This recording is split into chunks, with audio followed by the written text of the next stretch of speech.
శ్రీ గురుభ్యో నమః. మంత్రజాలము ఇది శ్రీకృష్ణుని కథా విశేషములను, అందులోని ధర్మ మర్మములను, తత్వమును, పరమార్థమును మనకు అందచేయునటువంటి పరమపావనమైన గ్రంథము. ప్రేమామృతమూర్తియగు శ్రీకృష్ణుడు మహాభారత యుద్ధానంతరము తన నిర్యాణానికి పూర్వము జగత్తులోని జీవుల ఉద్ధరణకై ఒక నిత్య నూతన మార్గాన్ని సంకల్పించాడు. అదే మంత్రజాలము. ఇందలి కథ పూర్తిగా వ్యాస మూలమును అనుసరించినటువంటిది. కృష్ణావతారమందలి నిగూఢములైన అంశములను వెలికితీసి భక్తజనులకు అందించుటకు మాస్టర్ ఈకే గారు తలపెట్టిన బృహత్ ప్రణాళికయే కృష్ణ నవలా సప్తకము. ఈ వరుసలోని 6వ గ్రంథము మంత్రజాలము. అటువంటి ఈ గ్రంథములోని అంశములను మనము చెప్పుకుంటూ ఉన్నాము. గ్రంథాన్ని చదవటం పూర్తి చేసుకున్నాము.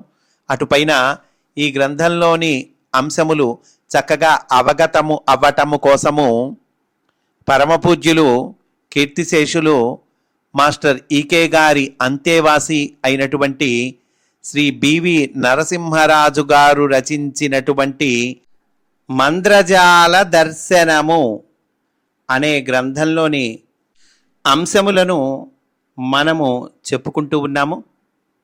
ఈ మంత్రజాల దర్శనము గ్రంథము, ఇందులోని విషయాలు మనం చక్కగా అధ్యయనం చేస్తే లేదా చదువుకుంటే ఈ మంత్రజాల గ్రంథము మనకి చక్కగా అవగతమవుతుందండి. కనుక మధ్య మధ్య ఈ గ్రంథంలోని విశేషాలు కూడా మనము కలిపి చదువుకుంటూ ఉన్నాము. అందులో భాగంగా ఈరోజు ఉపసంహారము, అంటే ఈ గ్రంథంలోని విశేషాలు కూడా పూర్తి చేసుకుంటూ ఉన్నాము. ఆ ఉపసంహారాన్ని చాలా చక్కగా అందించారండి శ్రీ బివి నరసింహరాజు గారు. వారి మాటల్లోనే చెప్పుకుందాం. కృష్ణమాచార్యుల వారు తమ మంత్రజాల నవలకు తొలి పలుకులో ఇందలి పాత్రలు పురాణములలోనివి, ఇందలి పరంపర శాశ్వత దివ్య జ్ఞాన విద్యకు సంబంధించినది, కథకు పునాది వ్యాసుని భాగవతము, ఇందలి కథ మాత్రము శాశ్వత పురాణ సంహితకు అనుగుణముగా కల్పింపబడినది అని మంత్రజాలం నవల ప్రణాళికను గూర్చి సూక్ష్మంగా తెలియచెప్పారు. మంత్రజాలం అనే నవల ఒక వటవృక్షం అనుకుంటే దానికి ఈ వివరణ విత్తనం లాంటిది. ఈ సూక్ష్మమైన వివరణలో ఆచార్యుల వారు తమ రచనా వ్యూహాన్ని అంతటినీ విశదపరచారు. ఆ వ్యూహాన్ని అనుసరించే మంత్రజాల రచన సాగింది. అలా సాగిన రచనను నా లఘు సిద్ధాంత వ్యాసం ద్వారా విశ్లేషించటం జరిగింది. ఇక పీఠికలోని విషయాన్ని సంక్షిప్తంగా వివరిస్తాను. మంత్రజాలంలోని పాత్రలు పురాణాలలోనివి అని వారు అన్నారు. శ్రీకృష్ణుడు, బలరాముడు, మైత్రేయులు, మరువు, దేవాపి, సుదాముడు మొదలైన పాత్రలన్నీ పురాణాలలోనివే అన్నది స్పష్టం. నవలలో ఈ పాత్రలను చిత్రీకరించడంలో పురాణ పాత్రల స్వభావానికి అనుగుణ్యమే పాటింపబడింది, కానీ తద్భిన్నంగా రచన జరుగలేదు. ఇక ఇందలి పరంపర శాశ్వత దివ్య జ్ఞాన విద్యకు సంబంధించినది అని అన్నారు. ప్రాచీన భారతీయ వేద విద్యనే ఆధునిక కాలంలో దివ్య జ్ఞాన విద్యగా దివ్య జ్ఞాన సమాజం వారు పేర్కొన్నారు. మన వేద వాంగ్మయంలోని సమస్త విజ్ఞానాన్ని ఆంగ్ల భాషలో అనేక గ్రంథాల రూపంలో అందించిన మహనీయులు ఎందరో ఉన్నారు.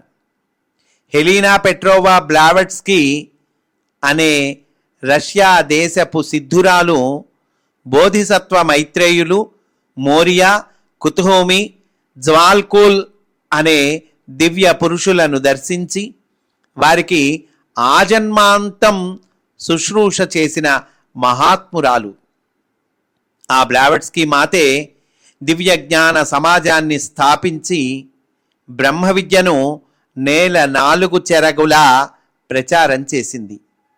ఆ సిద్ధురాలు సీక్రెట్ డాక్ట్రిన్ అంటే గుప్త విద్య, అలాగే ఐసిస్ అన్వీల్డ్ అనగా తెర తొలగింపు అనే 2 ఉద్గ్రంథాలను రచించింది. అటువంటి బ్లావెట్స్కీని జగన్మాతృస్వరూపిణిగా భావించి కృష్ణమాచార్యుల వారు తమ మంత్రజాలాన్ని అంకితమిచ్చారు. ఈమె గురువైన జ్వాల్కూల్ మహర్షి ఎలిస్ ఏ బెయిలీ అనే వనిత ద్వారా 24 సంపుటాలుగా దివ్య జ్ఞానాన్ని అందించారు. పరమగురువులుగా ప్రసిద్ధి పొందిన మైత్రేయులు, మోరియా, కుతుహోమి, జ్వాల్కూల్ మొదలైన వారంతా మంత్రజాలంలో పాత్రలుగా పరిచయం చేయబడ్డారు. ఈ విధంగా ఇందులోని పరంపర దివ్య జ్ఞాన విద్యకు సంబంధించినదై ఉన్నది. ఇక ఇందులోని కథకు పునాది వ్యాసుని భాగవతం అన్నారు. భాగవతం అంతా భగవద్భక్తుల కథలతో, శ్రీకృష్ణుని యోగ మాయా లీలా విలాస వైభవంతో నిండిన గ్రంథం. ఆచార్యుల వారి మంత్రజాలం అంతా వ్యాసుడు, ఉద్ధవుడు, సుదాముడు, మైత్రేయులు మొదలైన భాగవతోత్తములతోనూ శ్రీకృష్ణుని విశ్వరూప విజృంభణ యొక్క వైభవంతోనూ నిండి ఉంది. వ్యాసమహర్షి ఏ జగద్ధితమైన ప్రణాళికతో భాగవతాన్ని రచించాడో అదే ప్రణాళికతో కృష్ణమాచార్యుల వారు మంత్రజాలాన్ని రచించారు. ఈ ఒక్క నవలనే కాదు, ఆయన రచనలన్నీ అదే ప్రణాళికతో లోకానికి అందివ్వబడ్డాయి. ఈ విధంగా మంత్రజాల కథకు వ్యాస భాగవతం పునాది అయింది. ఇక మంత్రజాలంలోని కథ మాత్రం శాశ్వత పురాణ సంహితకు అనుగుణంగా కల్పించబడింది అని అన్నారు. శాశ్వత బ్రహ్మ విద్య సామాన్యుడికి అందాలనుకున్నప్పుడు ఈ కల్పన రచయితకు తప్పనిసరి అవుతుంది.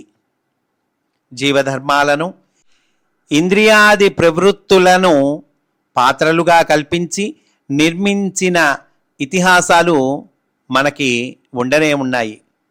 మన ఉపనిషత్తులలోనూ బ్రాహ్మణాలలోనూ ఇటువంటి కల్పిత కథలు కోకొల్లలుగా కనిపిస్తాయి. మహాభారతంలోని దీర్ఘతమసుని కథ, గరుడోపాఖ్యానం మొదలైన కథలన్నీ ఈ కోవకు చెందిన కథలే. అంతమాత్రం చేత వాటికి విలువ ఉండదని భావించకూడదు. రచయిత ద్రష్ట అయినప్పుడు ఈ కథలన్నీ స్వయం సంపూర్ణాలుగా ప్రకాశిస్తాయి. అందులోని కవి సమయాలన్నీ సృష్టి పరిణామంలోని శాశ్వత సత్యాల నుండి స్వీకరించబడతాయే కానీ కవి కావాలని కల్పించడు. ఇలా కల్పించిందే మంత్రజాలంలోని కథ. అందువల్లనే ఆ రచనకు సార్వజనీనత సిద్ధించింది. అందువల్లనే కృష్ణమాచార్యుల వారి రచనలను చదివిన మాత్రం చేతనే యోగాభ్యాసాది సాధనలకు దుస్సాధ్యమైన ఆనంద స్థితి పాఠకులకు అప్రయత్నంగా సిద్ధిస్తుంది. ఇక కృష్ణమాచార్యుల వారి మంత్రజాలం ద్వారా అందింది ఏమిటి అన్న ప్రశ్న మిగిలింది. శ్రీకృష్ణుని జగద్వ్యూహం ఈ నవల ద్వారా అందివ్వబడింది. ఇది సామాన్య విషయం కాదు. జగదాచార్యుడైన శ్రీకృష్ణుని జగద్వ్యూహం సంపూర్ణంగా అందినవారు భారతీయుల్లోనే చాలా కొద్ది మంది ఉన్నారు. మిగతా వారికి కృష్ణుడంటే ఒక విలాస పురుషుడు, స్త్రీలోలుడు. కొందరి దృష్టిలో అతడు ఒక రాజకీయవేత్త, విజ్ఞానవేత్త. మరికొందరి భావనలో బహులౌక్యుడు. ఇలా గుడ్డివాళ్లు ఏనుగు ఆకారాన్ని పోల్చుకున్నట్లు ఎవరి సంస్కారాన్ని బట్టి వారు కృష్ణుని అర్థం చేసుకొన్నారే గాని అతని అసలు తత్వాన్ని గ్రహించలేకపోయారు. ఎందువల్లనంటే మానవుడు తనకు ఉన్న మేధతో కృష్ణుని కొలవడానికి చూశాడే కానీ శరణాగతితో కొలవడానికి ప్రయత్నించలేదు. చేసుకున్నవాడికి చేసుకున్నంత మహాదేవా అన్నట్లు ఎవరికి అందిన దాన్ని వారు ఆ విధంగా కృష్ణుని గూర్చి ప్రచారం చేశారు. ఆకాశం మీద కోపం వచ్చి ఉమ్మివేస్తే అది తిరిగి తన మీదే పడుతుందన్న చిన్న సత్యాన్ని కూడా గ్రహించలేని మానవుణ్ణి అమాయకుడు అనుకోవాలో అహంకారి అనుకోవాలో తెలియడం లేదు. ఇటువంటి వారి కోసం కృష్ణుని కోసం ఆర్తితో అన్వేషణ సాగిస్తున్న వారి కోసం కృష్ణుని జగద్వ్యూహాన్ని ఆచార్యుల వారు తమ మంత్రజాలంలో అందించారు. అంతేకాదు కలిపాశబద్ధులైన మానవులను ఉద్ధరించే నిమిత్తం కృష్ణుడు సంకల్పించిన కలిసంతారక మార్గమైన మంత్రజాలం యొక్క అనుభూతిని మంత్ర మార్గంలో తమ నవల ద్వారా ఆచార్యుల వారు లోకానికి అందించారు. అది ఎలా అందివ్వబడిందో నా ఈ లఘు సిద్ధాంత వ్యాసం ద్వారా నిరూపించే ప్రయత్నం చేశాను. చివరగా ఒక్క మాట. ధర్మరక్షకులు ఒక ప్రక్క, ధర్మ విరోధులు మరో ప్రక్క ఎప్పుడు ఉంటూనే ఉంటారు.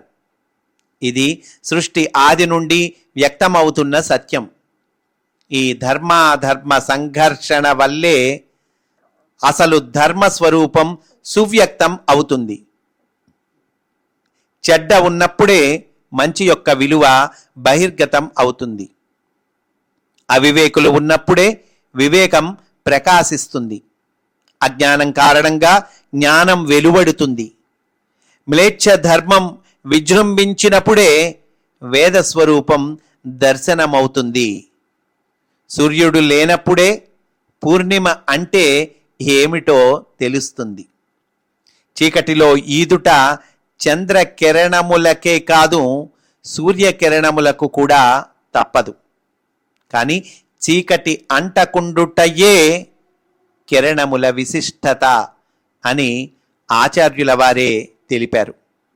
శ్రీకృష్ణుడు కిరణముల వలె అన్నిటా తానుండి దేనియందు అంటుకొనకుండా జీవించినవాడు. అందువల్లనే అతడు సర్వమానవాళికి ఆదర్శ పురుషుడయ్యాడు. అటువంటి శ్రీకృష్ణుడు తన అవతారం చాలించే ముందు సిద్ధపురుషుడైన మైత్రేయుల వారి సూక్ష్మ శరీరంలో తన ప్రజ్ఞను ప్రవేశపెట్టి ఆయన ద్వారా ప్రేమమయమైన మార్గంలో కలియుగాంతం వరకు జీవులను తనలోకి ఉద్ధరించటానికి సంకల్పించాడు. అంటే దుష్ట సంహారానికి స్వస్తి చెప్పి వారిని కూడా తన ప్రేమ మార్గం ద్వారా మారుస్తానని కృష్ణుడు మైత్రేయులకు వాగ్దానం చేశాడు. అందువల్లనే కృష్ణావతారం తరువాత వచ్చిన బుద్ధుడు, క్రీస్తు యొక్క అవతారాలు ప్రేమను కరుణను పంచిపెట్టిన వారే గాని దుష్ట శిక్షణ చేసిన వారు కారు. ఇంతటి జగద్వ్యూహం ద్రష్టకు తప్ప సామాన్యునికి అందేది కాదు. ఈ వ్యూహాన్ని అందుకోవాలంటే ఆ రచయిత కృష్ణ ప్రజ్ఞలో జీవించాలి. అలా జీవించిన వారు కాబట్టే ఆచార్యుల వారు ఆ వ్యూహాన్ని దర్శించి మన చేత దర్శింపచేశారు అని అంటూ శ్రీ బివి నరసింహరాజు గారు ఈ గ్రంథాన్ని పూర్తి చేశారండి. కనుక మాస్టారు అందించిన మంత్రజాలము గ్రంథము, అలాగే శ్రీ బివి నరసింహరాజు గారు అందించిన మంద్రజాల దర్శనము అనే గ్రంథాన్ని మనము అధ్యయనము చేయడము పూర్తి చేసుకున్నాము. ఈ గ్రంథములను మరలా చదువుకోవడము లేక వినడము చేయడము ద్వారా శ్రీకృష్ణ తత్వము మనలోనికి ప్రవేశించి మనలను సన్మార్గములోనికి నడిపిస్తుంది అనుటలో ఎటువంటి సందేహము లేదు అని తెలియచేస్తూ, అట్లుగా మనలను ఆశీర్వదించమని ఆ పరమ గురువులను ప్రార్థన చేద్దాము. నమస్కారం మాస్టర్ ఈకే. నమస్కారం మాస్టర్ ఎంఎన్. నమస్కారం మాస్టర్ సివివి. స్వస్తి. వాసుదేవా.